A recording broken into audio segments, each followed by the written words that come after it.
e generosamente nos concedes esta noite.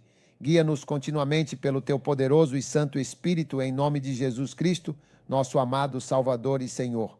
Amém. Você pode, por favor, se sentar confortavelmente, se houver um assento disponível para você. Eu realmente preciso conseguir ver esta tela com clareza. Está tudo perfeitamente certo, não se preocupe. Very lindo. Agora, por favor, abra a sua Bíblia comigo no livro de Êxodo, especificamente no capítulo 19. Neste capítulo, vamos explorar o tema de como o povo de Israel foi instruído e preparado para entrar no sacerdócio, um chamado sagrado e de grande responsabilidade. Acho que comecei a falar sobre este tópico importante na semana passada, abordando diversos aspectos. Certo, agora vamos continuar a nossa discussão. O livro de Êxodo, no seu capítulo 19 e o versículo de número 5, apresenta uma passagem importante.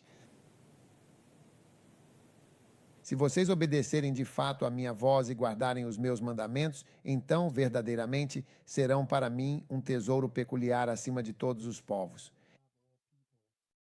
Pois toda a terra é minha, e vocês serão para mim um reino de sacerdotes e uma nação santa, verdadeiramente separada para o meu propósito. Estas são as palavras importantes que você dirá aos filhos de Israel, o meu povo escolhido. Então, o plano original e eterno de Deus era que fôssemos uma nação de sacerdotes ou, de forma mais abrangente, uma nação de pastores espirituais. Esse é o desejo profundo e amoroso de Deus para você, para cada um de nós. Amém. Então, como você entra no sacerdócio? No capítulo 20 do livro de Êxodo, Moisés vai direto ao ponto crucial de como entrar no sacerdócio. E no versículo 1, ele diz claramente: Deus falou todas estas palavras importantes, dizendo: Eu sou o Senhor teu Deus, que te tirei da terra do Egito, da casa da servidão. Então, o primeiro e mais fundamental ponto essencial é reconhecer o nosso Deus e os seus caminhos na terra. Amém.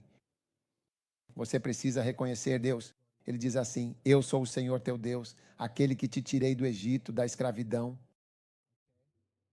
É importante reconhecer Deus porque você não vai ter tantas visões e sonhos e tantas experiências fantásticas.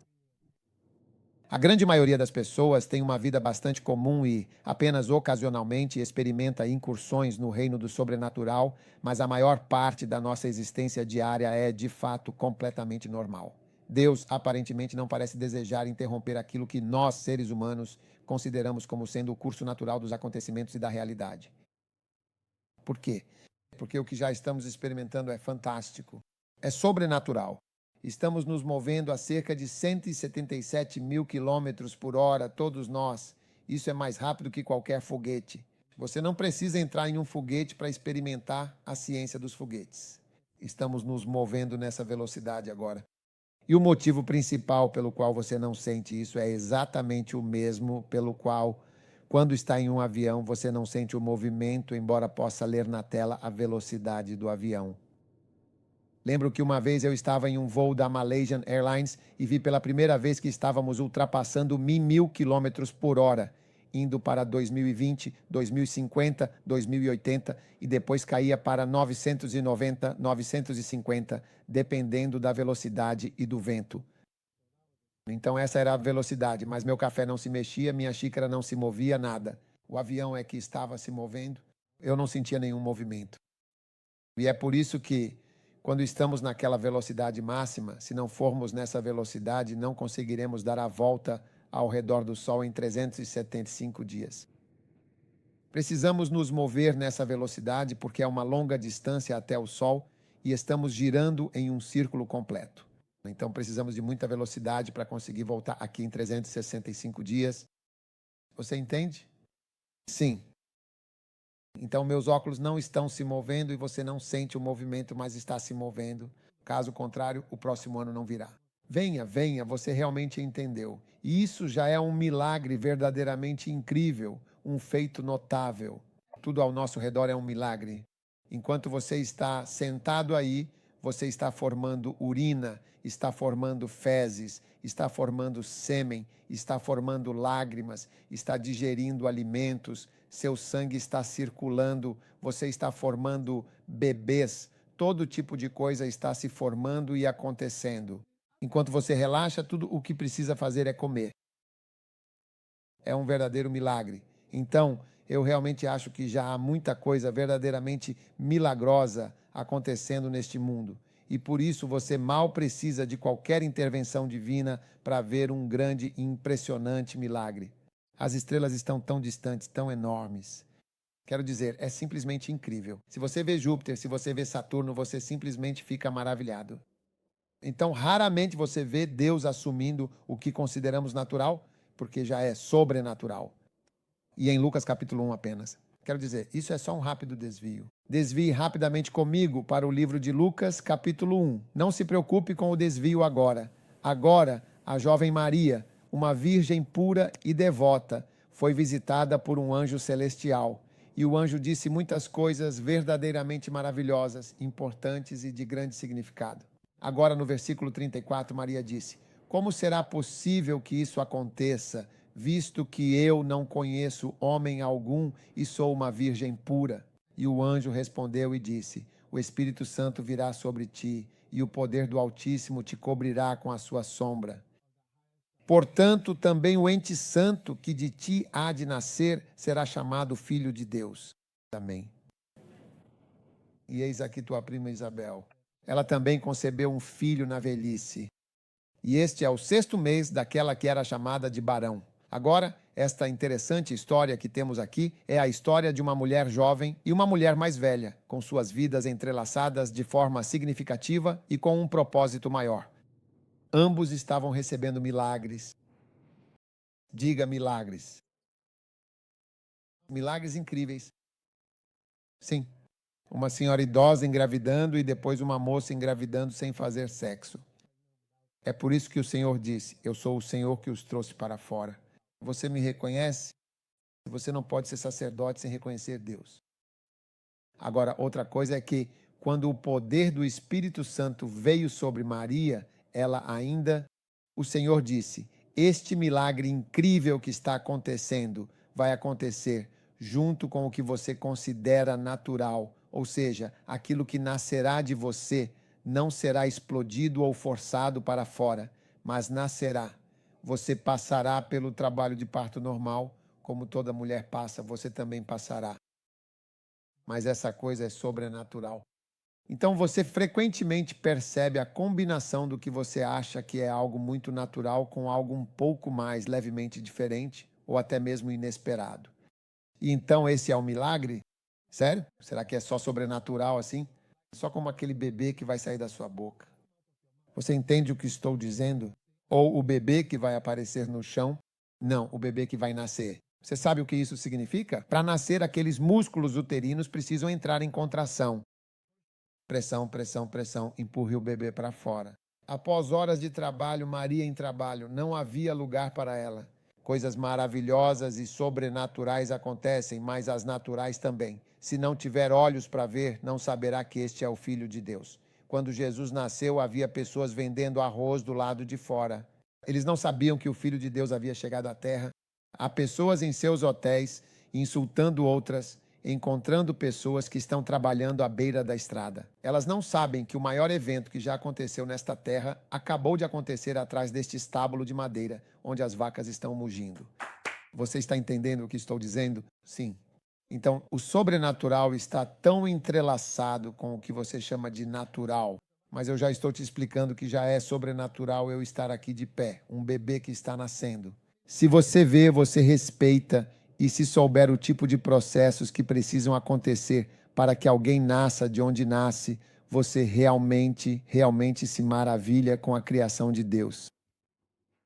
É realmente um milagre. Então já é sobrenatural. Esse é o ponto principal. Eu estou tentando. Deus fez maravilhas e está nos observando banalizar essas maravilhas. Você entende? E queremos que ele faça algo completamente fora do comum, algo verdadeiramente extraordinário, antes de reconhecermos o seu poder e a sua grandiosidade. Não. Muitas vezes, até mesmo com o nascimento de Jesus, Houve um nascimento, houve uma gravidez, 9 meses com João Batista. Houve uma gravidez, mas com relação sexual, mas com uma senhora idosa. Sim, com uma senhora idosa e um marido idoso. Isso é sobrenatural. Então, só estou dizendo que o Senhor se apresentou a você. Ele diz claramente: eu sou o Senhor, o seu Deus, que te tirou da terra do Egito, da casa da escravidão. Você reconhece? E ele disse: você se lembra de como eu te carreguei sobre asas de águia? Então, é hora de você abrir os olhos e reconhecer o poder sobrenatural de Deus. Eu posso interagir com você, mas você não me reconheceria. Você pode não reconhecer o que eu sou ou quem eu sou para você, para qualquer pessoa, para a sua nação, para esta nação ou para o corpo de Cristo, porque você não tem olhos para ver. Como você pode representar alguém que você não reconhece? Mas você consegue imaginar ser um sacerdote e ser o embaixador ou representante de uma pessoa? E então a pessoa que você está representando passa por você e você diz: quem é aquele estranho trabalhando ali? Enquanto isso, você é o representante dele, mas nem sequer o conhece. Então, como você pode ser um sacerdote se não conhece a Deus? E você não reconhece quando ele está agindo, quando ele está trabalhando e com quem ele está trabalhando. Então você deve aprender a reconhecer Deus. E é por isso que Jesus disse: você se lembra, quem me viu, viu o Pai. Se você tivesse olhos para ver, ao ver Jesus, veria o Pai. Os seres humanos revelam coisas sobre Deus. Seres humanos podem revelar coisas sobre Deus. Você pode olhar para um ser humano e aprender sobre Deus. Você pode conhecer Deus olhando para Jesus. Há pessoas que se assemelham ao diabo e cuja vida se assemelha ao diabo. Então, quando elas agem, agem como o diabo. Foi isso que Jesus disse. Vocês são do seu pai, vocês são como o diabo. Se você ler a Bíblia, verá que é como o diabo. Então você pode ter uma revelação do diabo ao olhar para certas pessoas. Ah, sim, há pessoas que te lembram o diabo. Eles não te lembram disso. Elas revelam como o diabo é. Assim como ver Jesus revelar a você como Deus é. E há certas pessoas que, quando você as vê, você sabe como é o diabo. O que acontece é que você está longe do seu pai. Essa é outra versão. Diz que você é como seu pai.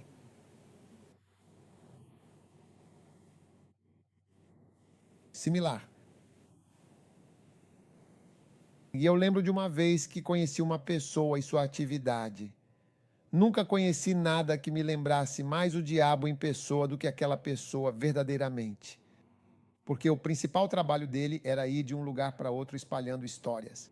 E a Bíblia descreve Lúcifer assim, indo de um lugar para outro de forma constante e incessante, como um fofoqueiro. A Bíblia chama isso de tráfico, pela vasta multidão do teu tráfico. Então, há uma grande e profunda revelação que os seus olhos precisam ver e compreender plenamente. Você precisa ver e reconhecer o seu Deus. Então você pode representá-lo. Número 2, você precisa sair da escravidão. Eu te dei essas anotações na semana passada, se você faz parte disso. Você está assistindo no Reino Unido? Lindo. Você está assistindo em Tamale? Maravilhoso. Você está assistindo em Kumasi? Lindo. Não ouvimos muito de você. Kumasi, você está aí? Tudo bem. Número 2, você deve superar as amarras. Ele diz: eu sou o Senhor teu Deus que te tirou da escravidão. Número 3, você não deve ter nenhum outro Deus. Deus não gosta de nenhuma outra aliança. Se você ama o Senhor, ame-o. Você não pode ter outras alianças e outros compromissos.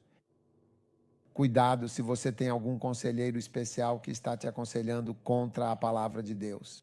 Cuidado com vozes, pessoas, elas podem realmente mudar a sua vida.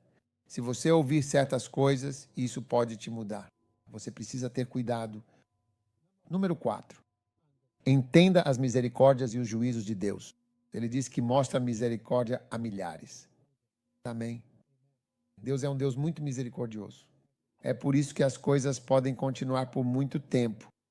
Às vezes você se pergunta por que Deus simplesmente intervém e reage às coisas. Mas ele é um Deus tão misericordioso. A Bíblia diz que você não deve pensar que as misericórdias de Deus que estão acontecendo devem ser tomadas como garantidas, mas a misericórdia de Deus te leva ao arrependimento. A misericórdia dele deve te conduzir ao arrependimento. Número 5, não brinque com Deus. Ele diz: não tome o nome do Senhor seu Deus em vão. Número 6, leve o descanso a sério. O sábado dele é algo com o qual ele realmente não brinca de forma alguma. Amém. Então você deve respeitar o conceito de descanso, ou, mais especificamente, o sábado. E isso, claro, depende do tipo de trabalho que você realiza. Mas, acima de tudo, você deve verdadeiramente acreditar nisso. E os ministros realmente precisam de um tempo adequado. Cantamos uma música na semana passada sobre passar um tempinho precioso longe do Senhor. Algo, cante. Sim, absolutely, that is correct, and I completely agree with that statement.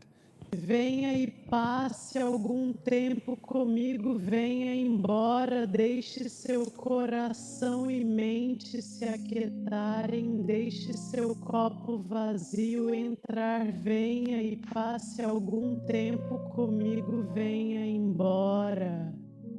Come away. Venha e passe algum tempo precioso e verdadeiramente significativo comigo. Venha, permita que seu coração e sua mente se acalmem profundamente e encontrem a paz interior e deixe que seu copo vazio seja completamente preenchido com serenidade e novas perspectivas. Venha e passe algum tempo verdadeiramente especial comigo. Venha e desfrute plenamente deste momento de tranquilidade. Então, temos realizado nossas reuniões de oração em fluxo. Muitos de vocês não têm orado. Eu percebi que há muito pelo que orar. Há muito pelo que continuar orando.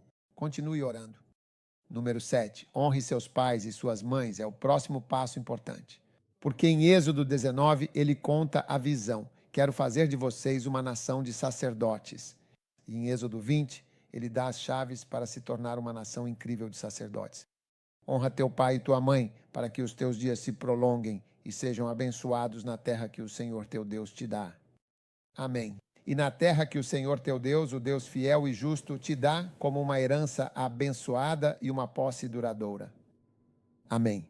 Então, foi exatamente neste ponto que nós paramos e encerramos a nossa discussão na semana passada, quando concluímos a sessão anterior. E agora, se você puder gentilmente ler comigo no livro de Marcos, especificamente no capítulo 7 e então no versículo 10, por favor, faça a mudança para a Bíblia americana para uma leitura mais precisa. Americana ou qualquer outra versão.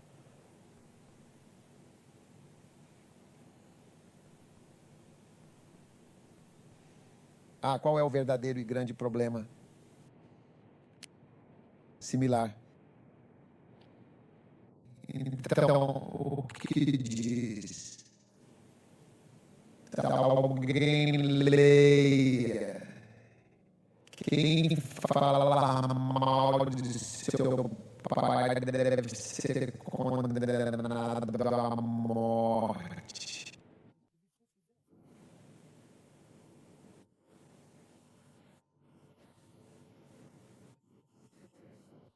Sim, estou lendo agora mesmo da Bíblia, como está escrito. Sim.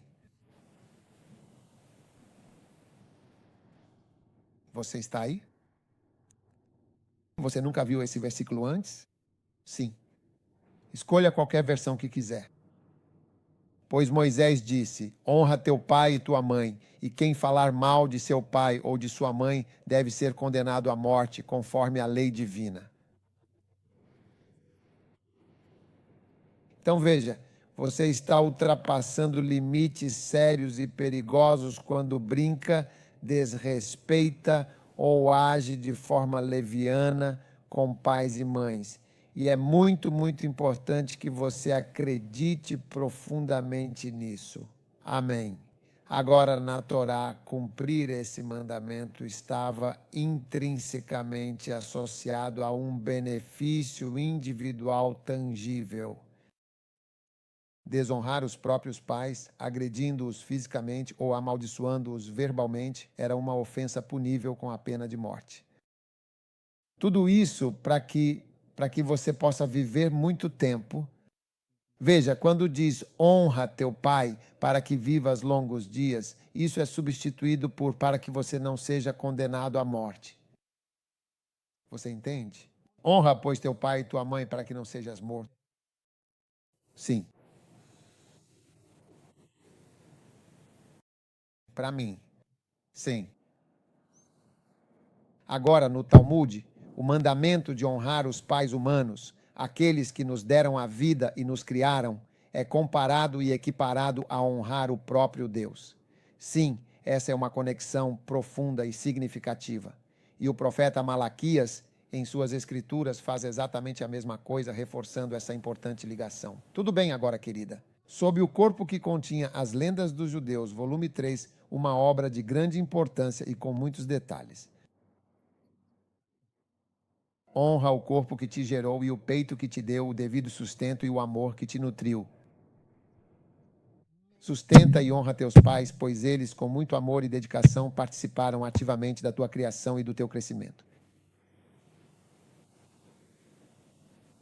Sustenta o quê? Os teus pais, porque os teus pais participaram ativamente e de forma significativa da tua criação. Sim, Lendas dos Judeus, volume 3. Você está aí? Sim.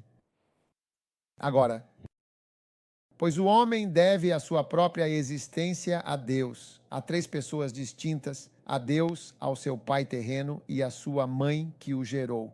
Pois ele recebe de cada um de seus pais 5 partes essenciais do seu corpo físico e 10 partes fundamentais de Deus: os ossos, as veias, as unhas, o cérebro e o branco dos olhos vêm do pai. A mãe, por sua vez, lhe dá a pele, a carne, o sangue, o cabelo e a pupila do olho. Você está ouvindo? E Deus lhe dá o seguinte: Deus lhe dá o fôlego da vida, a alma, o brilho do seu rosto, a visão, a audição, a fala, o tato, o sentido, a percepção e a compreensão de todas as coisas que existem.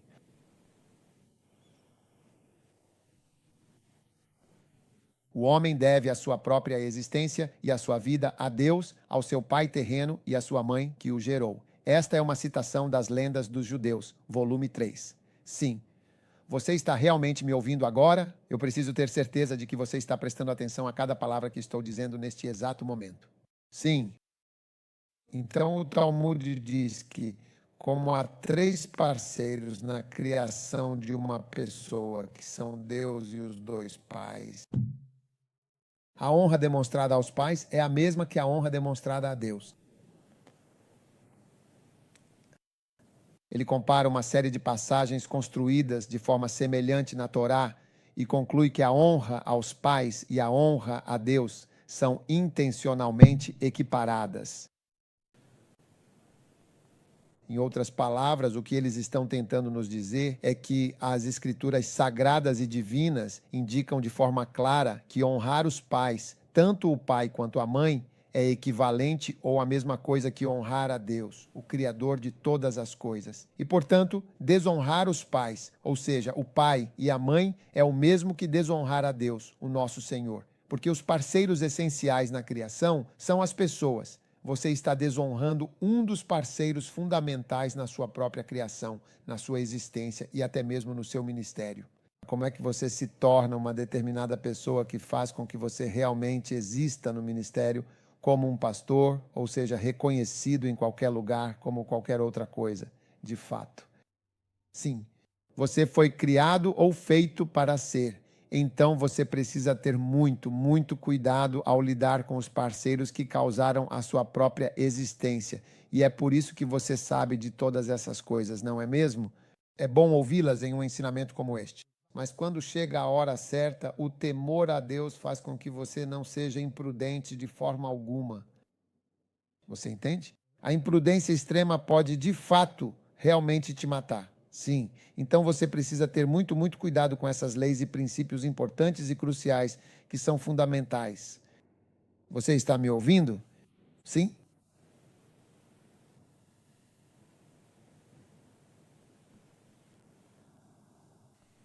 Aleluia.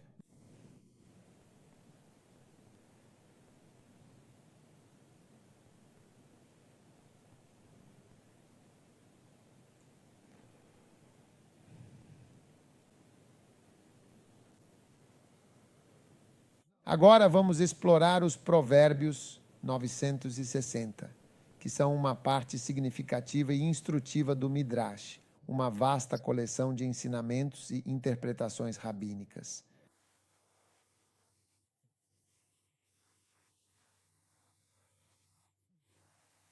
Tudo o que seu pai disser a você, você é obrigado a obedecer. Mas se ele lhe disser, deixe-nos prender aos ídolos, você não deve obedecê-lo para que não se torne um apóstata, um renegado da fé. Eu sou o Senhor, seu Deus, e tanto você quanto seus pais têm a obrigação de me honrar. Portanto, você não deve incitá-los a desconsiderar minha palavra. Amém. Você está aí? Lei judaica. Uma criança que está viajando tem a obrigação fundamental de se comunicar regularmente com seus pais para que eles saibam que ela está completamente segura e bem, a fim de evitar que eles se preocupem excessivamente. Ele está na lei judaica. Sim.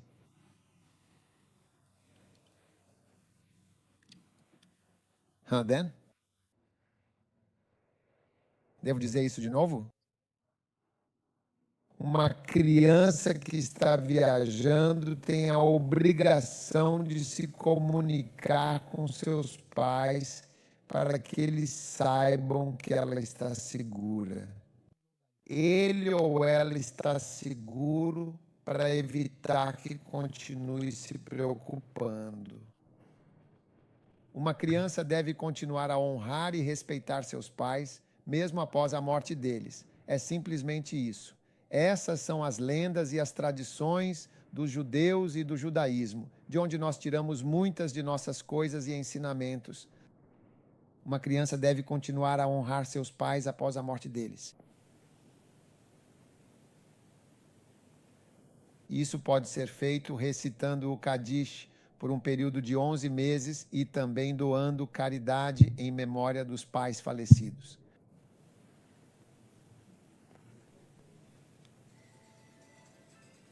Agora, o estudo aprofundado da Torá, que é o Antigo Testamento, é considerado uma forma de reverência e honra aos pais, pois isso mostra que um pai ou uma mãe criou um filho digno. Estudar a Bíblia é um sinal de profunda reverência e respeito aos seus pais, porque isso mostra que os pais criaram um filho verdadeiramente digno e honrado.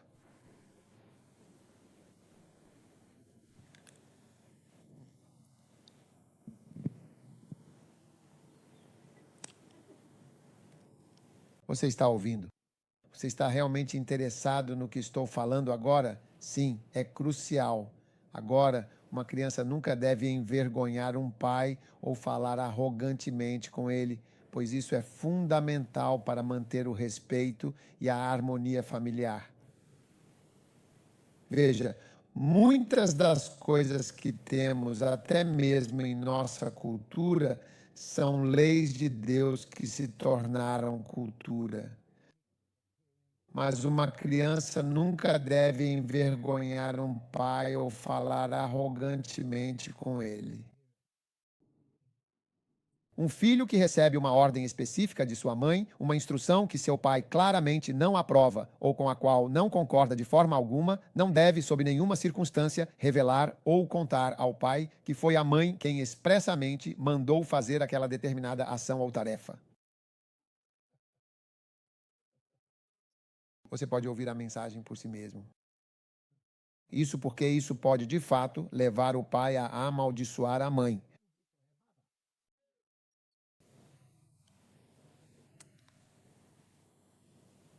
A última coisa antes de eu sair daqui. Uma criança não tem permissão para interromper ou contradizer um pai ou perturbar o sono de um pai. Estão estão prestando atenção. Amém. Então, só quero dizer aqui que, de fato, honrar seu pai e honrar sua mãe é realmente algo profundamente significativo que nos define de maneira essencial. É uma coisa muito, muito importante e fundamental na Bíblia, sendo equiparada em sua profunda relevância e impacto espiritual a honrar o próprio Deus. Portanto, quando você desonra os pais, é como se estivesse desonrando a Deus, porque está desonrando um dos parceiros responsáveis pela sua criação. É uma das coisas mais graves, os males mais severos que você pode trazer sobre si mesmo. Apenas respeite isso e sempre deixe de fora pais espirituais e afins. No seu grande zelo para corrigir as coisas e no seu fervoroso zelo para lutar contra as coisas, você precisa ter muito cuidado com esse tipo de pessoa, que pode ser bastante influente e perigosa. Porque você deve ser cuidadoso, deve agir com cautela, porque se você não tomar o devido cuidado, pode cruzar uma certa e perigosa linha e aí as consequências podem ser muito sérias. A Bíblia diz que o solo que recebe a água e produz espinhos está próximo de ser amaldiçoado. Portanto, você não deve produzir espinhos para seus pais. Isso é algo perigoso. E você deve acreditar nessas coisas, porque se não acreditar nelas, você vai viver uma vida longa descobrindo que a Bíblia é verdadeira. Não. Um dia eu fui ao necrotério e foi lá que me dei conta de que quase todas as frases, se não absolutamente todas as frases, na Bíblia são 100% precisas e verdadeiras em seu significado.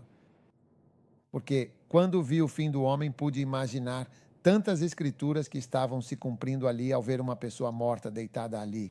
Eu disse, que tipo de situação é essa? Então isso me fez perceber que, assim como a Bíblia diz que é vaidade, todas as outras coisas são verdadeiras. Mas quando você está subindo na vida, você não pensa que isso é vaidade, que sua vida é vaidade. Mas você ganhará um ponto. Veja, todas elas são coisas inúteis. Número 8. Temos 12 passos muito importantes. Não mate. Não matarás, de forma alguma, em nenhuma circunstância. Ok? Então, a maioria das pessoas sente que não estamos diretamente envolvidos ou incluídos na ação física da matança. Ou seja, não somos os perpetradores diretos de atos violentos que tiram vidas. Você entende o que quero dizer? Mas você percebe que muitos pecados, transgressões e pensamentos impuros acontecem e se desenvolvem profundamente em nossas mentes, mesmo que não se manifestem em ações externas. Você entendeu? Sim. Por isso a Bíblia diz que quem odeia seu irmão, entendeu? É um assassino. Agora, em Romanos capítulo 8, versículo 7, ele disse: porque a mente carnal é inimizade contra Deus, porque não está sujeita à lei de Deus.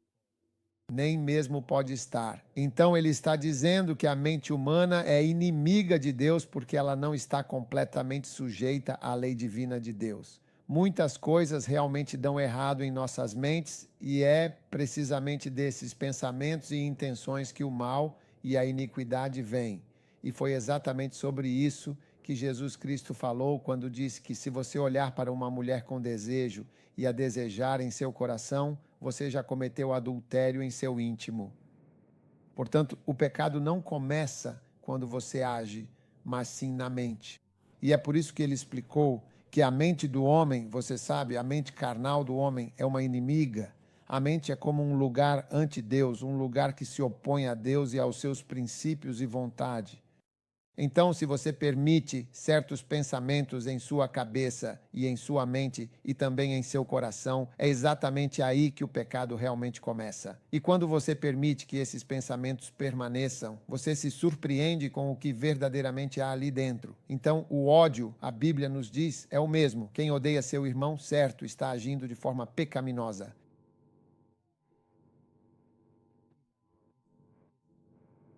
É um assassino. Agora, quando se trata de ódio, eu realmente e verdadeiramente acho que você deveria poder dizer: eu nunca odiei absolutamente ninguém em toda a minha vida antes. Você vê? Mas se você realmente não gosta muito de alguém a ponto de desejar ardentemente que a pessoa morra ou de querer saber detalhadamente da morte dela, seus sentimentos em relação a ela se transformam de fato em um ódio profundo, avassalador e incontrolável. Você entende? E a menos que seja uma daquelas coisas que Deus disse que você deve odiar, porque na Bíblia ele diz aos nicolaítas: eu tenho isto.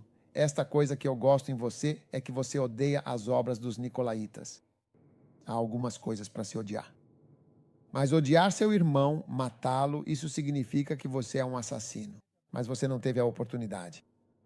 E se você tiver a chance, sua natureza humana, de cuidar de alguém, assim como você fez comigo, eu quero te machucar.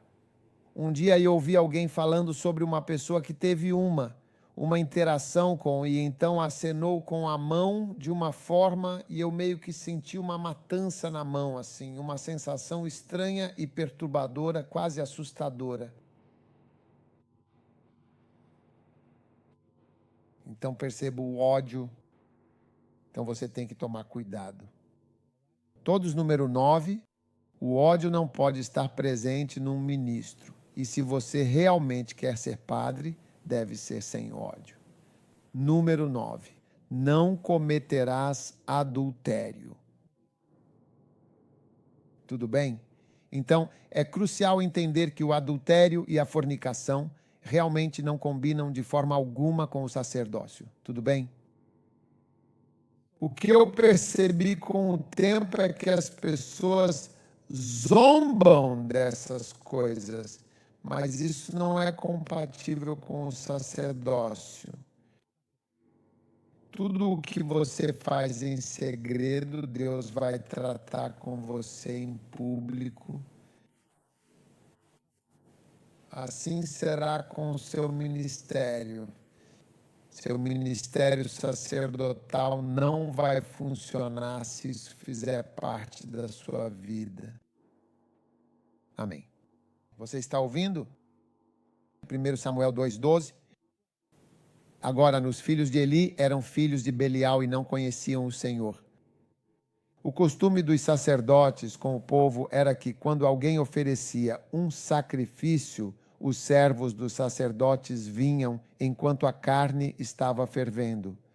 Quero mudar essa versão para algo que possamos entender um pouco melhor. Tudo bem. O servo do sacerdote vinha com um garfo de 3 pontas na mão enquanto a carne estava sendo fervida e mergulhava o garfo na panela.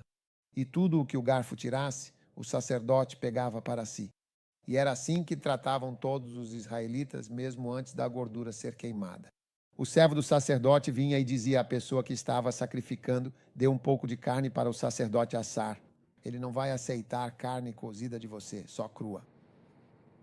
E se a pessoa dissesse: deixe a gordura ser queimada primeiro e depois pegue o que quiser, o servo responderia: não, entregue agora. Se você não fizer isso agora, tome-o à força. E o pecado do jovem era muito grande diante do Senhor, e eles estavam tratando a oferta do Senhor com desprezo. Agora Samuel estava ministrando, então, no versículo 22, a Bíblia diz que Eli era muito, muito velho e ouvia sobre absolutamente tudo o que seus filhos estavam fazendo a todo o Israel e como eles dormiam com as mulheres que eram servidas na entrada da tenda da congregação, um ato verdadeiramente abominável e profundamente pecaminoso aos olhos de Deus. E ele lhes disse: por que fazeis tais coisas? Ouço de todas as pessoas sobre essas suas ações perversas. Não, meus filhos, o relato que ouço se espalhando entre o povo dos senhores não é bom. Se uma pessoa peca contra outra, Deus pode mediar. Mas se alguém peca contra o Senhor, quem então intercederá realmente por ela? No entanto, seus filhos não deram ouvidos de fato à repreensão do pai, pois era da vontade do Senhor, infelizmente, matá-los por completo. Você está aí? Então eles não ouviram, porque era da vontade do Senhor. Ou como diz a versão King James, porque o Senhor realmente queria matá-los, certo? eles não tinham escolha a não ser enfrentar o seu destino inevitável. Porque o Senhor queria matá-los. Ou na Bíblia americana diz, pois o Senhor realmente desejava muito de fato matá-los. Você está ouvindo? Então, adultério e fornicação não são compatíveis com o sacerdócio, certo? Por isso, todos precisam vencer. E é precisamente por essa razão que, de forma geral, os jovens, quando manifestam o desejo de ingressar no ministério religioso, frequentemente optam por se casar. Isso ocorre porque, neste período específico da vida, esses anseios e impulsos são intrinsecamente fisiológicos e profundamente humanos. E, portanto, se você não os direciona, não consegue pará-los. Você precisa direcionar essas coisas que não pode parar. É como rios, você não pode pará-los. Se você tentar parar o fluxo, você vai criar uma grande represa. Então você deve direcionar para que ele vá para onde ele precisa ir. Mas você não pode de forma alguma parar. Não pode bloquear o seu caminho. Você já viu algum rio ser completamente bloqueado em seu curso? Ele vai formar uma represa e vai transbordar e contornar o obstáculo. Então você percebe que, quando diz às pessoas ao longo dos anos, eu percebi que quando você diz às pessoas para ajudar a direcionar o fluxo do rio para este caminho específico, elas zombam abertamente dos esforços para direcionar o rio para a direção certa ou para uma direção muito mais segura. Elas zombam e, ao longo dos anos, percebi que as pessoas acabam em todo tipo de desastre inevitável e lamentável. Quando você zomba e despreza profundamente o poder imenso que existe inerentemente no corpo humano, como ele foi divinamente criado, e as tendências naturais, além das iniquidades, perversões e distorções que já existem intrinsecamente nos seres humanos. Se você brinca levianamente com isso, você não pode ser um verdadeiro sacerdote. Veja o ministério.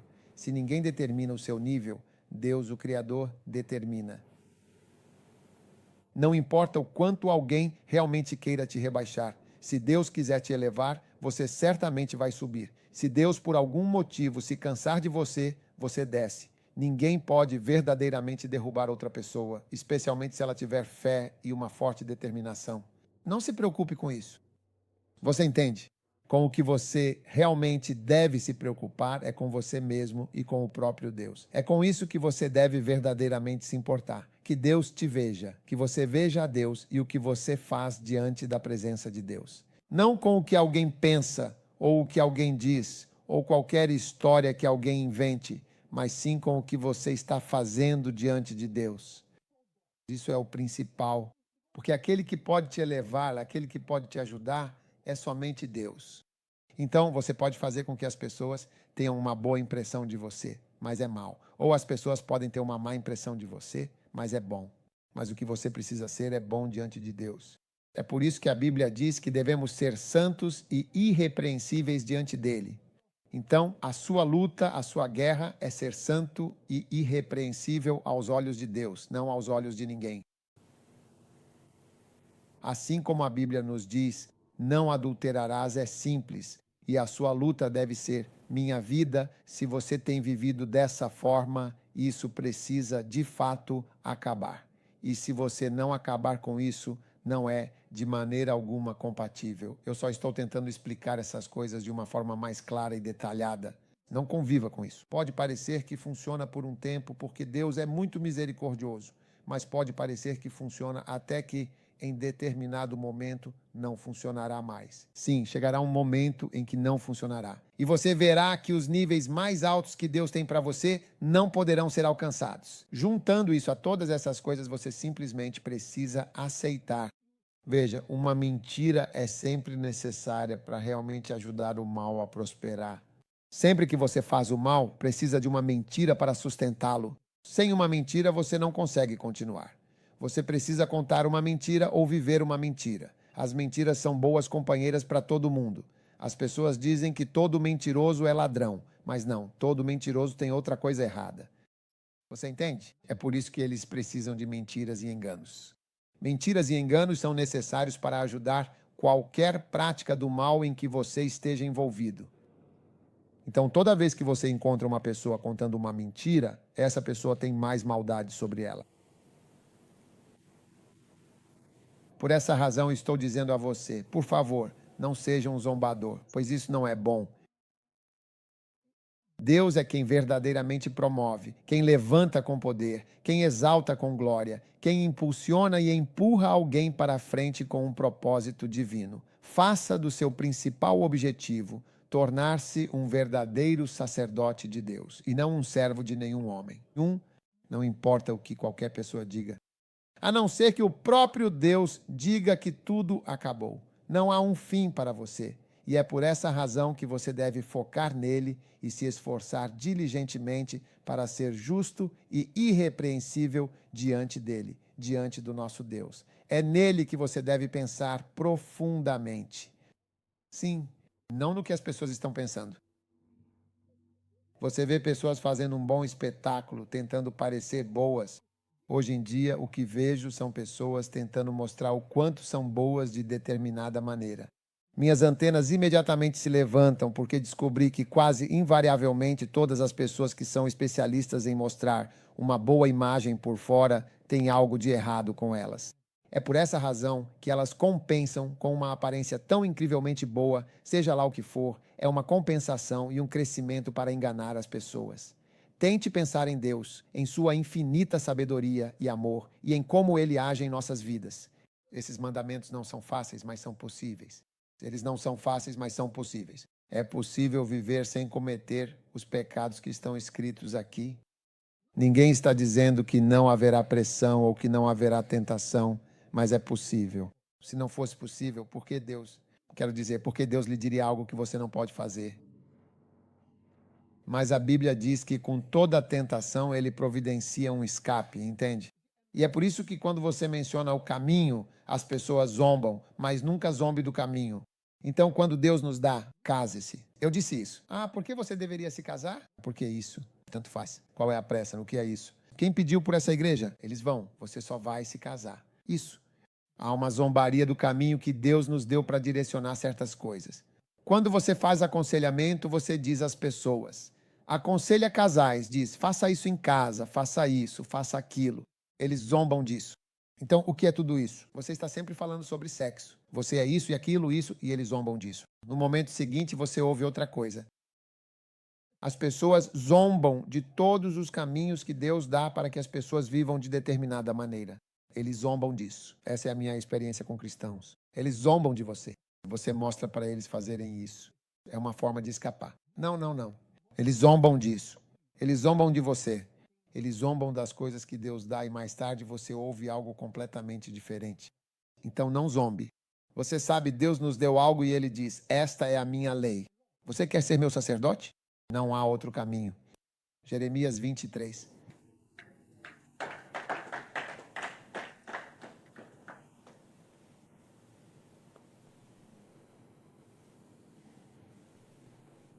Ai dos pastores que destroem e dispersam as minhas ovelhas, diz o Senhor Deus. Portanto, assim diz o Senhor contra os pastores que apacentam o meu rebanho. Você dispersou o meu rebanho e o afugentou e não o visitou. Estas são escrituras famosas que usamos para visitação.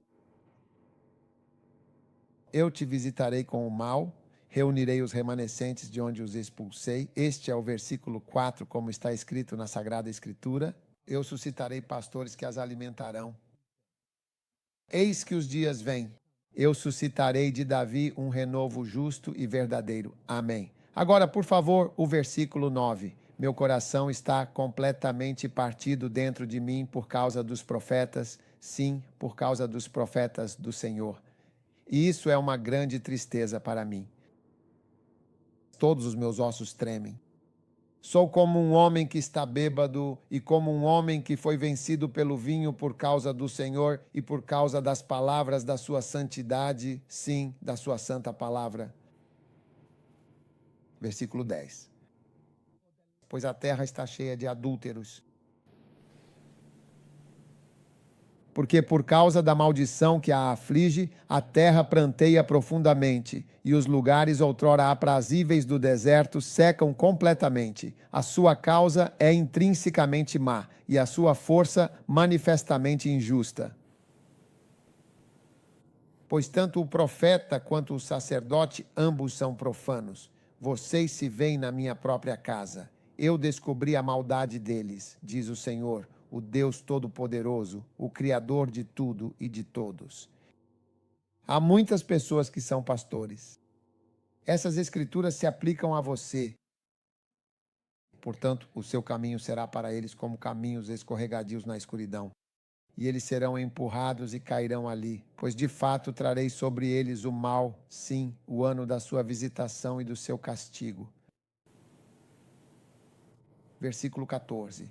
Também vi nos profetas de Jerusalém uma coisa verdadeiramente horrível e abominável, algo que me causou grande espanto e profunda tristeza. O quê? Coisa horrível? Eles cometem adultério e andam em mentiras. Eu disse a você, todo mal anda junto com mentiras. Ok, e eles cometem o que exatamente de tão terrível, que seja tão abominável e completamente inaceitável? Adultério e andam em mentiras. E também fortalecem as mãos dos malfeitores, de modo que ninguém se desvia da sua grande e terrível maldade. Todos eles são para mim como a antiga cidade de Sodoma e a cidade de Gomorra, e os habitantes perversos de Gomorra. Então você pode ver que Deus, através do seu olhar profético, está alertando a sua igreja, a todos nós. É disso que estou falando, de se tornar padre. Deus diz, eu vi uma coisa horrível. E você tem que ter cuidado. Agora, versículo 15, em resposta a isso. Tudo bem. O Senhor diz, eu os alimentarei com absinto. Agora, absinto é um meio de maldição, que na Bíblia representa amargura, sofrimento e juízo divino. Esta é uma declaração poderosa e cheia de significado. Se você não se importar, clique nessa palavra em hebraico. Eu gostaria que você acreditasse no que estou dizendo. Você clica nele, significa maldição. Portanto, eu os alimentarei com uma maldição. Mas veja bem, a maldição realmente entra muito claramente no meio do ministério. Você entende isso, não é mesmo? Maldições vêm por adultério e pela vida. Tudo bem. Então, quando ele diz você e você quer ser padre, você tem que olhar para si mesmo. E é de fato uma das piores, uma das lutas para viver sua vida. Lutando. É uma verdadeira batalha pessoal.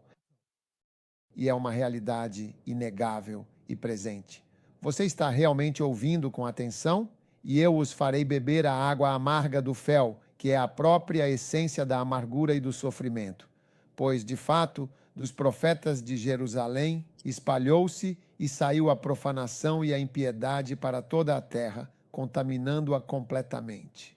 Amém. Assim diz verdadeiramente o Senhor. Não deis ouvidos, de forma alguma, às palavras dos profetas que profetizam para vocês. Eles os tornam completamente vãos, eles os tornam totalmente inúteis, sem qualquer valor. Eles falam uma visão que vem do próprio coração deles e não da boca do Senhor, o Deus Todo-Poderoso, o Criador. Você está comigo? Amém. E isso continua e continua de forma incessante.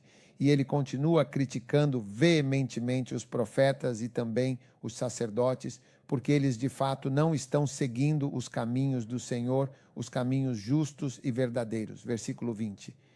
Se a ira do Senhor não se retirará até que ele tenha executado, até que tenha cumprido os desígnios do seu coração.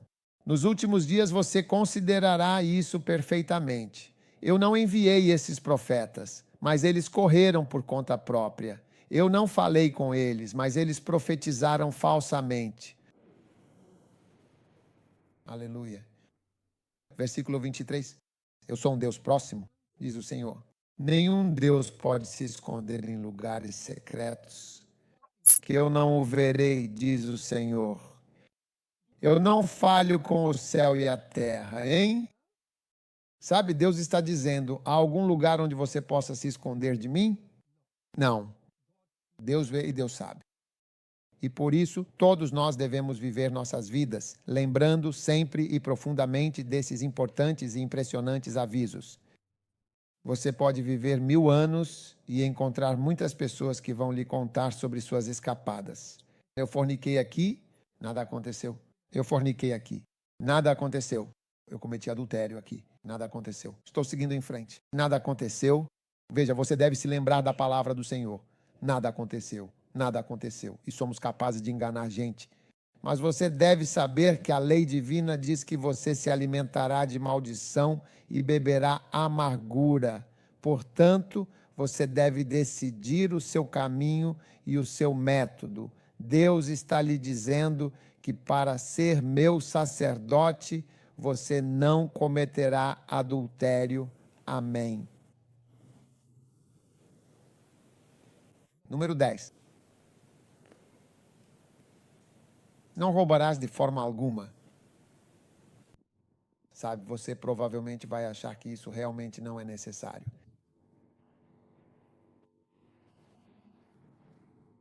Não roubarás. Roubar não é compatível com o ministério. E você pode pensar de novo que essas coisas estão apenas sendo ditas. Ainda assim, roubar não importa. Mas você vê que quando a cultura se desenvolve até certo ponto, percebe que roubar se tornou normal. Mentir se tornou simplesmente normal. Você está comigo? Isso não é compatível.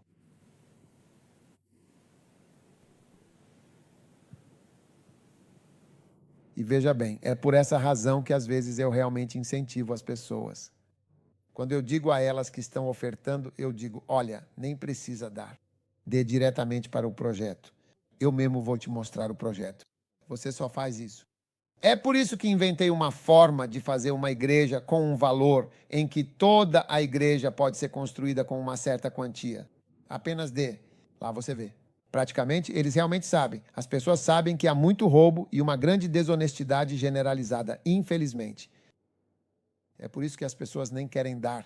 Elas sentem que estão apenas dando para sustentar o estilo de vida extravagante dessa pessoa. Você sabe que é verdade. Então é por isso. Tudo isso está lá. Se você perguntar por que um ministério não está funcionando. Adultério, fornicação. Por que um ministério não está funcionando? Roubo. Então ser padre parece algo muito verdadeiramente fantástico, mas é só isso. Se você puder guardar essas coisas, você pode realmente ver que ele está se movendo agora. Eu também lhe disse, não dirás falso testemunho. Ok, está realmente chegando. Sim, sim. E este é o mandamento número 11. Não dirás falso testemunho contra o teu próximo, o que significa que não deves mentir ou enganar sobre os outros. Amém. Tão mentiroso. Quero dizer, você pensaria isso, mentindo. Você está falando com bebês cristãos? Você está falando com alguém que acabou de nascer de novo ou com alguém que quer ser padre? Estou pregando na prisão? Prisão de segurança máxima? Não, estou pregando para pessoas que estão tendo um avivamento espiritual às 7 da manhã e que querem ser avivadas novamente às 19 horas da noite para que possam servir melhor ao Senhor. Incrível. E esta é a mensagem do Senhor. Não cometerás adultério, não furtarás, não dirás falso testemunho contra o teu próximo, o teu vizinho em absoluto. Mentir não é compatível. Não importa a mentira, ela simplesmente não é compatível com o ministério. Estou te dizendo, não é compatível com ser um sacerdote.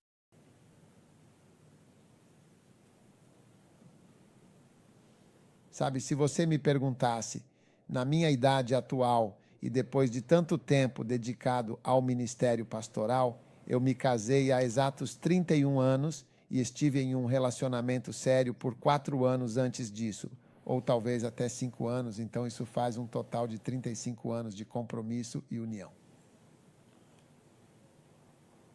E se você me perguntasse, eu estive no ministério durante todo esse tempo.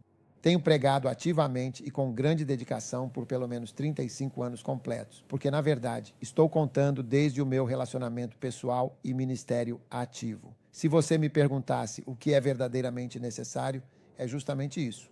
Você será um grande ministro, mesmo que não saiba pregar. Isso é a pura e inegável verdade, e é algo que realmente importa para o ministério e para a vida.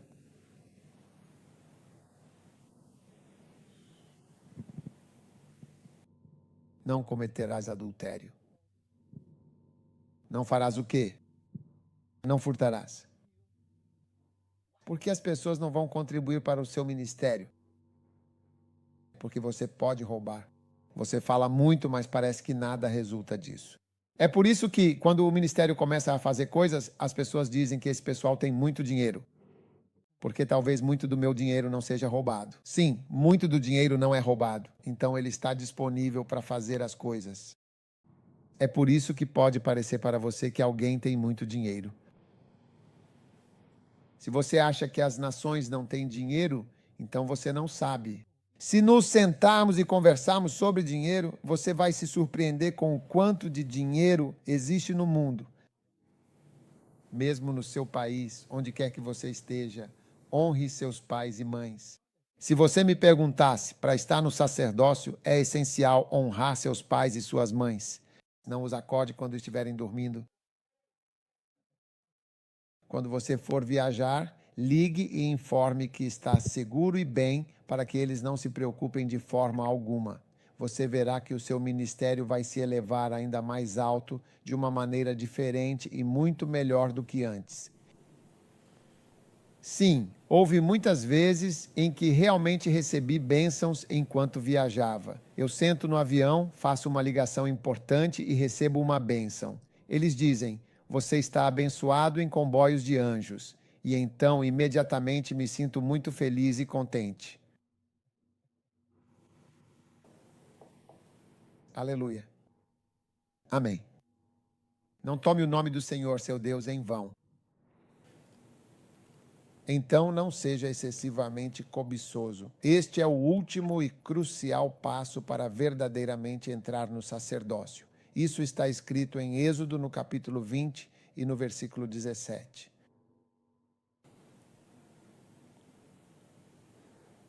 Você está entrando lindamente em seu sacerdócio? Versículo 17. Não cobiçarás a casa do teu próximo ou qualquer de seus bens.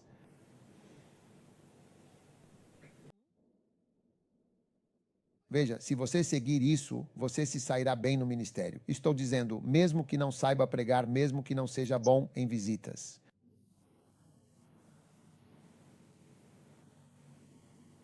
Você vê a casa do seu vizinho e está convertendo a casa dele, o que é claramente revelado pelos seus comentários e pela sua atitude em relação à prosperidade do seu vizinho. Ah, esse aqui é todo dinheiro roubado. Ah, esse aqui, o pai dele fez isso, não foi ele. Ah, mas esse aqui é isso e aquilo. Esse aqui é qualquer coisa. Ah, se todos vocês fossem fazer, seja lá o que for, você realmente acha que não seria assim até agora? Não cobiçarás a casa do teu próximo. Quando seus olhos estão fixos em casas e propriedades, você está, de fato, cobiçando a casa do seu vizinho. Então, não cobiçarás a mulher do teu próximo, porque eu te disse que o pecado começa na mente. Você não pode ficar olhando para a mulher do seu vizinho com água na boca, salivando intensamente pela mulher do seu vizinho. Eu não estou pregando uma prisão, estou pregando para pessoas que estão em um verdadeiro e profundo avivamento às 7 horas.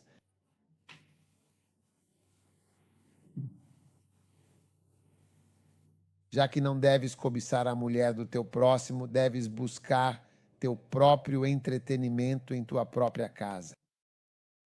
Sim, é isso mesmo. É assim que deve ser. E quando você diz isso, e quando você dá conselhos, escreve um livro, seja o que for, então eles zombam de você. Sim, e você vai ver essas mesmas pessoas se tornarem verdadeiros e completos desastres.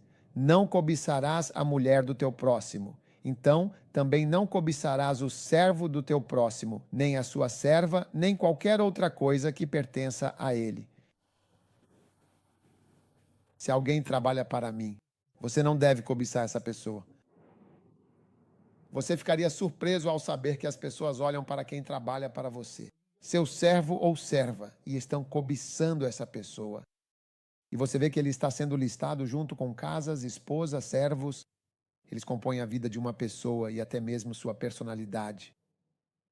Sim, isso compõe a vida de uma pessoa, sua personalidade e aquilo de que ela realmente é feita. E você não deve desejar apenas a casa ou a esposa de alguém, mas também os servos, trabalhadores ou pessoas talentosas que essa pessoa possui, pois são parte integrante de seus bens e conquistas.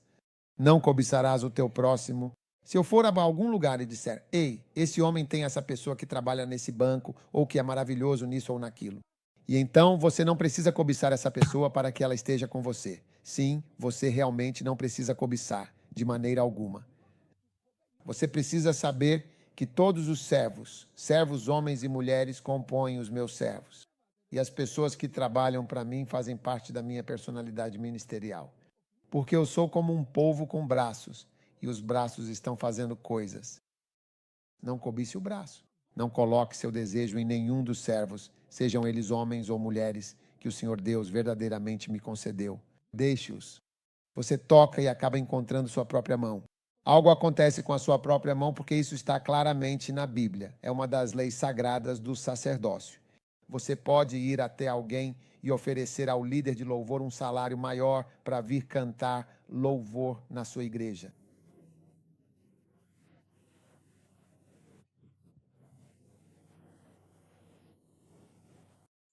Os principais membros e o homem de oração. Eu gosto do seu ambiente. Eu preciso de você na minha igreja.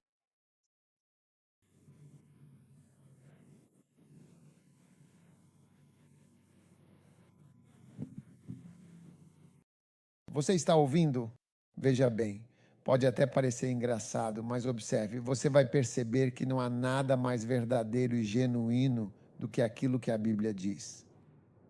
Não cobiçarás a casa do teu próximo. As pessoas passam por aí, como elas passam dirigindo. Aí você os vê e percebe que eles diminuem a velocidade. Eles abaixam o vidro, eles olham um pouco, depois continuam dirigindo. Porque a dor que se sente está localizada na pele. Sim, a sensação de dor está presente e manifesta-se diretamente na superfície da pele. Concentre-se na sua casa. Você passa de carro pela esposa do seu vizinho e cobiça a esposa do seu vizinho. Concentre-se na sua e resolva os seus problemas. A esposa daquele vizinho. Se você tomar essa pessoa como sua esposa, vai se surpreender com o inferno que terá.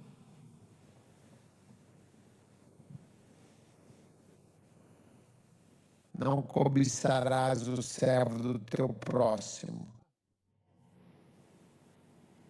Uma vez fui a uma cruzada e havia algumas pessoas de outra igreja, e elas falaram sobre o diretor da cruzada. Eu disse, se tivermos um desses diretores de cruzada em nossa igreja, toda a denominação vai mudar. Percebi que eles estavam cobiçando o meu servo.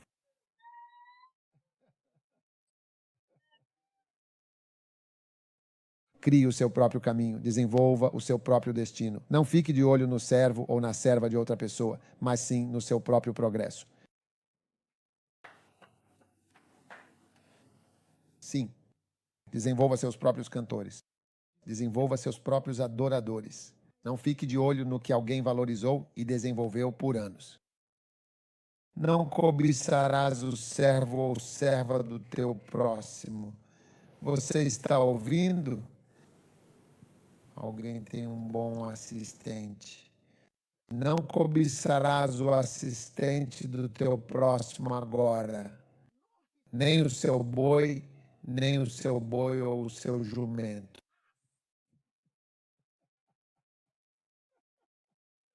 Não cobice o jumento do seu vizinho.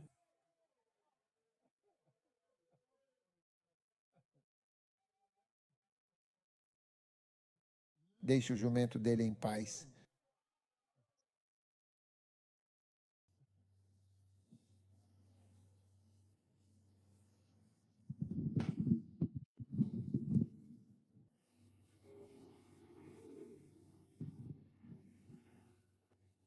Você está ouvindo? Sim. Agora, o carro do seu vizinho. Veja, as pessoas estão passando dirigindo seus bois. O boi deles é o seu carro. O seu jumento é a sua bicicleta. E outras coisas que você tem para transporte. Sim, você deve se concentrar no que é seu e não cobiçar o do seu vizinho, dizendo: olha, foi com cocaína que ele conseguiu esse boi. Eles estão imprimindo dinheiro. Eu conheço eles.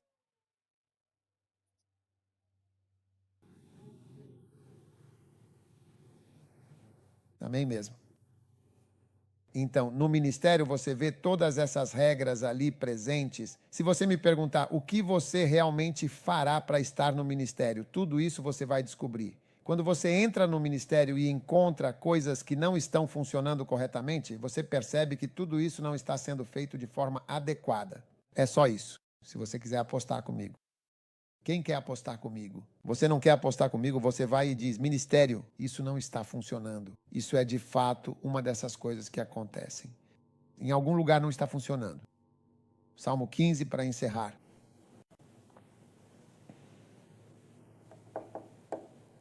Senhor, quem habitará verdadeiramente no teu sagrado tabernáculo? Quem morará no teu santo monte ou na tua santa cadeia? Quem? Aquele que anda na retidão e pratica a justiça de forma correta não é visto como uma unção divina. Ele faz unção e torre. Unção e óleo. E vaselina. Vaselina e outros óleos. Não. Aquele que pratica a retidão e pratica a justiça. E aquele que fala a verdade verdadeiramente no seu próprio coração. Veja, muitos de nós não falamos a verdade em nosso coração. O que estamos dizendo não acreditamos, mas estamos dizendo. Pregando coisas nas quais você não acredita. Dizendo coisas que você realmente não pensa. Então, falar a verdade no seu coração.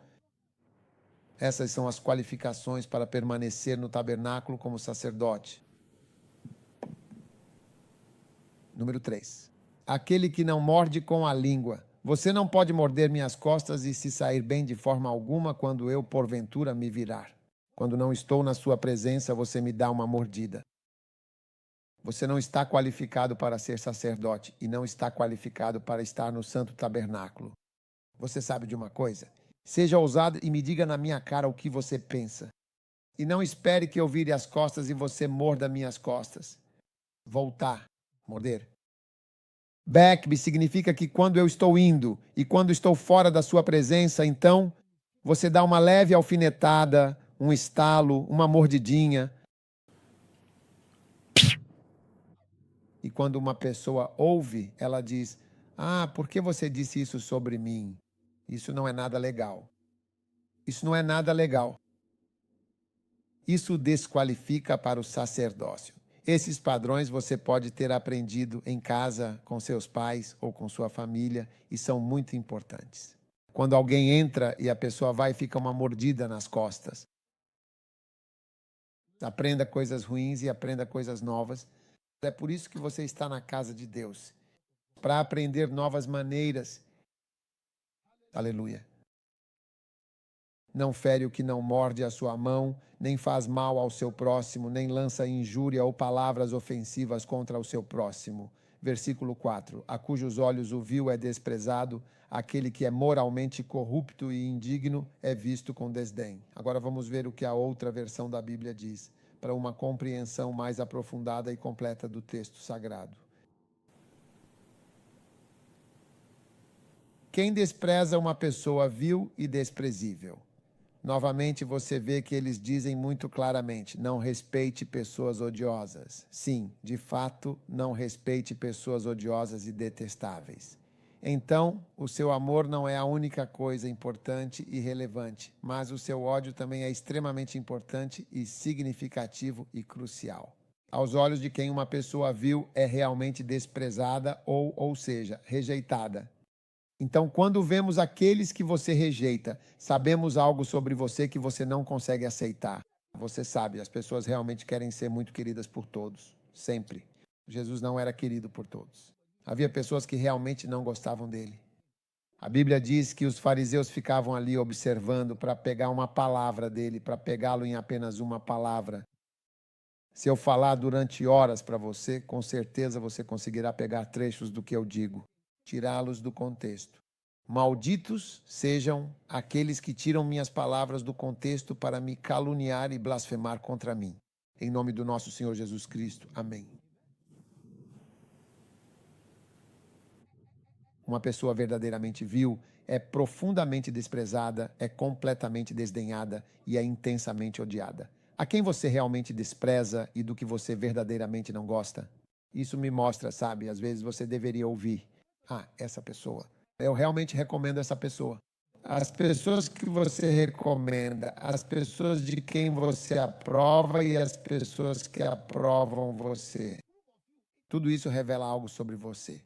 O que você não gosta, com o que você não se identifica, revela algo sobre você. A Bíblia diz que aqueles que permanecem no tabernáculo, aos seus olhos, uma pessoa vil deve ser rejeitada ou desprezada. Por isso, seus gostos e desgostos são coisas a serem observadas. É por isso que até mesmo na política, estamos entrando em período de eleições agora, se você aparece na plataforma de alguém, entendeu? Isso será interpretado. Você não precisa dizer que apoia ou que não apoia. Existem coisas que são interpretadas e são interpretadas corretamente. Normalmente só de estar lá. E se eu aparecer em uma plataforma com um galpão, e seja lá o que for, o que isso significa? Não, tudo bem. E depois eu digo para você, não, isso não significa nada. Significa algo. Você gosta, aprova, faz, tem um significado. Então, o que você odeia é uma revelação sobre você. Mas ele realmente honra aqueles que temem ao Senhor. Ele honra aqueles que temem ao Senhor. Então, irmãos e irmãs, o seu respeito por aqueles que temem ao Senhor é um sinal de que você pertence ao interior do tabernáculo. Decida ser alguém porque essa pessoa serve ao Senhor. Você os honra. Eu não sou católico, mas de fato estudei em uma escola católica por um tempo. E quando vejo um padre que entrega sua vida de forma completa, que não se casa e promete desde muito jovem que é casado apenas com o Senhor, sabe, isso é um sacrifício vivo e verdadeiro, se seu irmão também fosse um sacrifício vivo. Uma vez eu estava sentado confortavelmente ao lado de um padre católico, acho que ele era um bispo, e estávamos todos indo para Gana no mesmo voo. Então eu perguntei a ele, quem está em casa? Não há ninguém em casa. A geladeira está em casa. A casa está vazia. Ele vai para lá, onde quer que estejam. Eu olho para eles e digo, eu realmente não sou uma boa pessoa de forma alguma, eu não sou justo. Essas são pessoas verdadeiramente boas, sabe? Você deve temer e honrar profundamente as pessoas que realmente temem o Senhor. Mesmo que seja de uma cor diferente ou de uma igreja diferente. Encontre alguém que tema o Senhor, você deve honrá-los. Isso é o que a Bíblia diz. Amém. Sim, e assim seja. Ele honra os que temem a Deus. Se você teme a Deus, melhor eu o honro.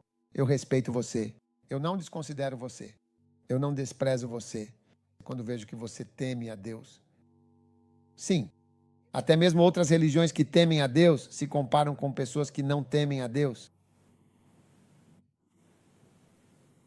Sim? Portanto, irmãos e irmãs, eu lhes digo, estas são as pessoas que pertencem à casa do Senhor. Salmo 15. Lindo. Estamos terminando no momento. Ele jura pela sua própria cabeça e não muda de jeito nenhum. Sabe, mudar de ideia não é algo que ele faça. É exatamente isso que estamos procurando, essa firmeza e constância. Ser padre, mudando não. Você vai mudar? Calcule em 15 anos quantos anos você terá. 15 anos. Você será o mesmo? Você será tão leal quanto diz ser? Você será tão leal quanto diz ser? O que você estará fazendo daqui a 15 anos? Ele jura e ele muda. Agora, neste último período da minha vida, tenho observado muitas pessoas cujas palavras significavam quase nada, ou seja, eram vazias e sem valor real. A verdade e a mentira deles eram como respirar. Esta aqui é uma mentira. É verdade, é mentira. Eles mentem como se estivessem respirando. Eles falam a verdade como se estivessem respirando. E mentem desse jeito. Você não consegue perceber a diferença. Palavras não significam nada. Promessas não significam nada. Eu te aceito assim. Do que você está falando? Então, quando a Bíblia fala sobre pessoas qualificadas para estarem na casa de Deus, ele jura e não mudará de forma alguma. O que ele disse realmente significa algo muito importante para ele. Uma vez um senhor idoso veio me ver no escritório e disse: terminei de trabalhar aqui e estou indo para minha aldeia. E ele já era um senhor bastante idoso em nossa igreja. Nossa igreja era jovem, mas ele era um dos únicos idosos. E ele me disse: eu não vou te ver novamente. Nunca ouvi ninguém falar assim antes. Eu não vou te ver novamente. Vou para minha aldeia e vou viver lá até morrer. Mas eu vim te pedir um favor. Eu disse: um favor? E ele continuou marcando um horário para me ver até que finalmente conseguiu. Ele disse: estou aqui por um favor. Eu disse: que favor? Ele disse: por favor, um dia você vai ouvir que eu morri. Eu morri, estou morto. Quando você ouvir que eu morri, eu te peço só um favor. Eu disse: qual? Envie alguém para vir e me enterrar na minha cidade natal. Quando ele disse não, ele disse que eu deveria mandar alguém para realmente enterrá-lo em vez de ele mesmo ir, pois ele não poderia fazê-lo pessoalmente. Mas quando ele disse isso, fiquei tão comovido com o que ele falou que disse: não, eu mesmo vou e vou te enterrar.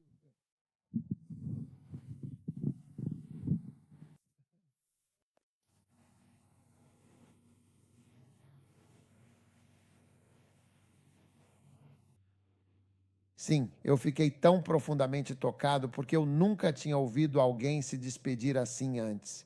Quando você ganha mais experiência na vida, você sabe quando alguém está se despedindo pela última vez. Recentemente visitei alguém em casa. Quando me despedi dela, na verdade, ela apenas me chamou e eu me virei dentro da casa e soube que estava vendo ela pela última vez. Sim, eu sabia que era a última vez. E eu apenas olhei para ela e disse tchau. Ela era uma tia muito querida para nós. Quando mais jovem, não percebe, é a última vez. E quando fica mais velho, às vezes sabe, esta é a última vez. Prometi a esse velho amigo que eu mesmo viria pessoalmente para enterrá-lo. Onde exatamente seria o local, por favor? Eu nem sabia para onde ele estava indo. Um dia eu estava na igreja e recebi a notícia de que esse velho estava lá. Eu nem sei exatamente como eles me encontraram, porque ele estava em algum lugar muito, muito distante. E eles me passaram a mensagem e eu disse a mim mesmo: hoje é o dia, hoje é hoje. Tenho que manter a minha palavra. Disse ao homem: eu mesmo vou ligar para ele pessoalmente. Então liguei e perguntei: olha, quando vai ser o funeral? E fui dirigindo o caminho todo. Eu acho que era um sábado. Viajei para um lugar distante onde não havia casas. E fui indo. E quando cheguei à vila, à cidade, sim, para a terra dele mesmo, perguntei: onde está esse homem? E eles disseram: ele é membro de outra igreja. Mas ele disse que quando morresse, eu deveria vir enterrá-lo. Então vi algumas pessoas com túnicas vermelhas. A túnica, que era bastante longa, ia do ombro até o chão. Um grupo considerável, quero dizer, uns 20 ou 30 deles, todos membros ativos daquela igreja. Não sei exatamente que tipo de igreja era, mas parecia uma igreja bem estranha com esse tipo de coisa, de fato. Então, preferi que eles nem chegassem a registrar isso. Eles nem sequer sabiam quem eu era ou o que eu tinha ido fazer lá. Eles realmente não estavam me esperando. Então eu os segui e simplesmente fui, porque esse homem, eu prometi a ele que estaria lá. Mesmo depois de morto, eu estaria lá. Eu disse a ele que estaria lá. Então fiquei seguindo eles, rodeando, até que eles se cansaram e o funeral acabou e eu simplesmente fui embora. Eu nem tive chance de fazer nada. Mas eu estava lá porque disse que estaria lá. Eu disse que estaria lá. Ele jurou pela própria cabeça e mudou completamente isso. Então você não pode sair por aí dizendo para 1000 pessoas diferentes, eu te amo de forma leviana. É por isso que eu te amo. Isso perdeu o valor. Eu gosto de você, superou eu te amo de longe, ou se não percebeu, sim, eu gosto do jeito que você gosta de mim, diferente da minha vida, do jeito que você gosta de eu te amo. Está lascado. Pense em quantas pessoas você já disse, eu te amo também. O que isso significa agora? Estou perguntando em inglês. Sabe, falando em japonês, eu realmente deveria falar aqui agora. Eu deveria fazer isso sim bem.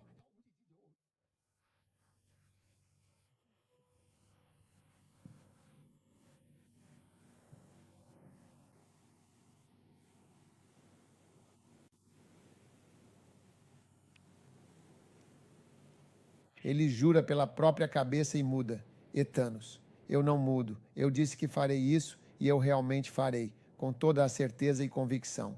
Eu farei isso. Tentar. Isto é cristianismo. Esta é a qualificação para entrar naquele tabernáculo. Você está ouvindo? Sim.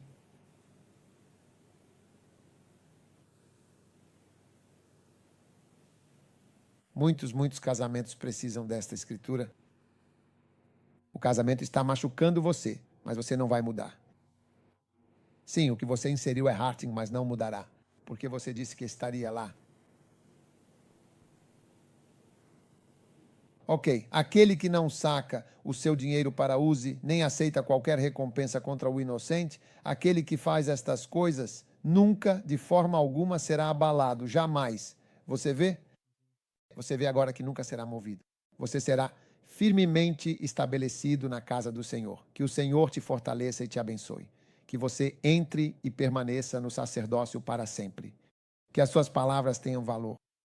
Que você se levante e se recupere plenamente de todos os males e aflições que foram mencionados por Moisés. E que você se torne uma pessoa verdadeiramente santa e especial para o Senhor.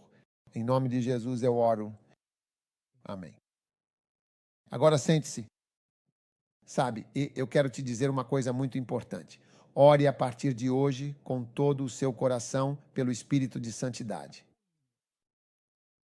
Ore por isso. Coloque essa escritura, o Espírito de Santidade. Escritura muito importante. A santidade é um espírito. A santidade é um dos espíritos do Espírito Santo. Na verdade, o Espírito Santo é chamado de Espírito Santo. Espírito Santo de santidade. Amém. Romanos capítulo 1, versículo 4. Declarado Filho de Deus segundo o Espírito de santidade, com grande poder. Então, o Espírito de santidade atua por meio da ressurreição. É um espírito de poder que verdadeiramente te capacita a viver sua vida em completa santidade. E santidade significa especial, e são essas coisas que te tornam especial. Um homem comum jura, muda de ideia, quebra seu acordo e quebra sua aliança repetidas vezes. Mas um homem especial e espiritual, ele faz sua promessa. E essa promessa é definitiva. Todas essas qualidades para honrar seu pai. Não deves dar falso testemunho com isso. Não cobiçarás a casa do teu próximo, nem a mulher do teu próximo, nem o servo do teu próximo, nem o boi do teu próximo, nem o jumento do teu próximo. Todas são qualidades espirituais. E é preciso o espírito de santidade para te tornar uma pessoa especial para Deus. Ore pelo espírito de santidade. Ore pelo espírito de santidade. É um espírito e é o Espírito Santo. E através desse Espírito Santo e desse Espírito de santidade, você será capacitado a ser santo. A santidade não é pela força ou pelo poder. Deus disse a Abileque, eu realmente te impedi de tocar naquela mulher, sim, e assim eu te impedi de fato de tocar naquela mulher. Eu te guardei. Não foi porque você era seja lá o que for. Eu te guardei. Na segunda vez que você achou que era a segunda. Eu te impedi de tocar naquela mulher. Então ore pelo Espírito de santidade. Todos de pé.